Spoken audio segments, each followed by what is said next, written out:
জীবনে এটা নিয়ে আলোচনা করার প্রয়োজন কি? উত্তম কুমার এমন একজন ব্যক্তিত্ব যাকে আমাদের বাঙালিদের একজন আইকন বলে মনে করা যায়। কাজে উত্তম কুমার নিয়ে যদি আমরা আলোচনাটা করি, তাহলে একজনকে সামনে রেখে আলোচনাটা করা হলো, আমাদের জীবনেও কিন্তু পরোক্ষভাবে একটা আলোচনা করা হয়ে গেল আমার মনে হয়। তো আমি উত্তম কুমার নিয়ে এই রবীন্দ্র নজরুলের প্রভাব, এটাতে যদি সরাসরি ঢুকে যাই, তাহলে প্রত্যক্ষ প্রভাব প্রথমে আলোচনা করি। উত্তম কুমার জীবন কিন্তু শুরু হয়েছিল ওনার রবীন্দ্রনাথের কাহিনী দিয়ে একটি ছবিতে। সেই ছবিটির নাম ছিল দৃষ্টিদান, ওনার প্রথম রিলিজ করা ছবি। তারপরে উনি বেশ কয়েকটি ছবি রবীন্দ্রনাথের কাহিনীতে করেছিলেন।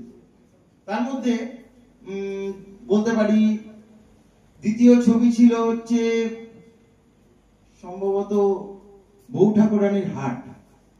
3 নম্বর ছবি ছিল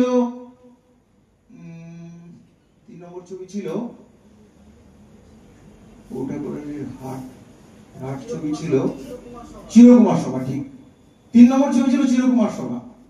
চতুর্থ ছবি ছিল খোকাবাবুর প্রত্যাবর্তন। আর পঞ্চম ছবি ছিল নিশীথে। এই 5টি ছবি কিন্তু উনি করেছেন রবীন্দ্র কাহিনীতে।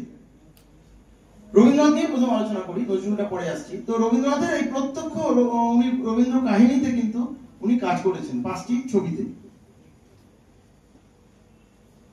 এর বাইরেও উত্তম কুমার লিপিং করতেন উনি, তো লিপিং করতে দেখা গেছে, সেটা একটা প্রভাব। এবং তিনি ঘরোয়াভাবে যখন কোনো অনুষ্ঠানে উনি সবার মাঝে থাকতেন, তখন উনি গান গাইতেন, নিজে ভালো গাইতে পারতেন। তো উনি মূলত রবীন্দ্রসঙ্গীতই গাইতেন। আপনারা ইউটিউব সার্চ করলে খুঁজে পাবেন উত্তম কুমারের নিজের গলায় গান, আমার সোনার হরিণ চাই, তুমি কেমন করে গান করো হে গুণী, তুমি কেমন করে গান করো হে গুণী গানটি উনি যখন গেয়েছিলেন, সেটি কিন্তু একজন বিশিষ্ট শিল্পীকে উনি উল্লেখ করে এটা গেয়েছিলেন। তিনি হলেন রবীন্দ্রসঙ্গীত জগতের দিকপাল মানুষ দেবব্রত বিশ্বাস। তাকে একটি অনুষ্ঠানে উত্তম কুমার আমন্ত্রণ জানিয়েছিলেন এবং তার মঞ্চে ওঠার আগে উত্তম কুমার এই গানটি গেয়ে শোনান। এবং আমার সোনার হরিণ চাই সম্ভবত কোনো ঘরোয়া অনুষ্ঠানে উনি গিয়েছিলেন। তো উত্তম কুমারের জীবনে রবীন্দ্রনাথের প্রভাব তো অবশ্যই ছিল, সবার জীবনে থাকে, উত্তম কুমারের জীবনেও ছিল, আলাদাভাবে কিছু নয়।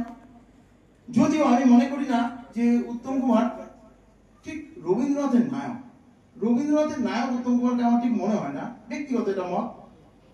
উত্তম কুমার অনেকটাই শরৎচন্দ্রের নায়ক, এটা আমার মনে হয়। কারণ রাবীন্দ্রিক যে চেহারা, রবীন্দ্রনাথের যেরকম চেহারা ছিল, যেরকম অবয়ব ছিল, সেই ধরনের চেহারা উত্তম কুমারের ঠিক নয়, যায় না। সেটা সৌমিত্র চ্যাটার্জি, অন্যান্য অনেক অভিনেতাদের মধ্যে আমরা দেখি। তো ঠিক রবীন্দ্রনাথের নায়ক, টিপিক্যাল নায়ক, সেটা মনে হয় না। কিন্তু রবীন্দ্রনাথ কোনো অন্তরে ছিল। উনি বহু চরিত্র এমন করেছেন যেখানে কিন্তু রবীন্দ্রনাথের কিছু একটা রাবীন্দ্রিক প্রভাব যেন চলে এসেছে। যেমন আমি একটা উদাহরণ খালি দেব। সপ্তপদী বলে একটা ছবি হয়েছিল, সেই ছবিতে একটি চরিত্র ছিল কৃষ্ণেন্দু। সেই চরিত্রটি শান্ত সৌম্য একটা ক্যারেক্টার। সেই ক্যারেক্টারে কোথাও যেন মনে হয়েছিল যে একটা রবীন্দ্রনাথের একটা প্রভাব, পরোক্ষ প্রভাব সেখানে রয়েছে। মানে ভেতরে আমরা যেটা গ্রহণ করি সেটাই তো আমাদের বাইরে আসে। তো উনি অন্তর থেকে যে রবীন্দ্রনাথকে গ্রহণ করেছিলেন, সেটা ওনার বিভিন্ন চরিত্রায়নে বোঝা যায়। তো এর বেশি কিছু বলবো না, নজরুল নিয়ে কিছু বলি। নজরুল নিয়ে আলোচনা তুলনামূলক অনেক কম হয়। খুব ভালো লেগেছে যে এই আয়োজন গদিপর্ণ করেছে, সেখানে রবীন্দ্রনাথের সাথে নজরুলকে নিয়েও আলোচনাটা হচ্ছে।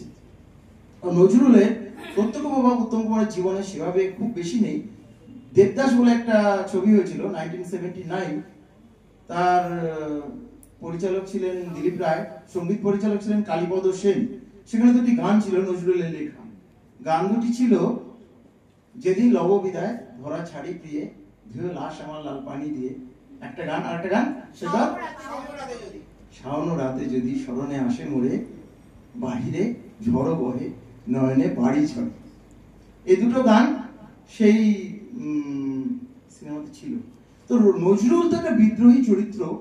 নজরুল বিদ্রোহী, এমনই বিদ্রোহী চরিত্র যে শুধু কবিতা গান এসবে সীমিত থাকলেন না, নিজে একদম লড়াইয়ের ময়দানে নিজে চলে গেলেন, এতটাই বিদ্রোহী চরিত্র।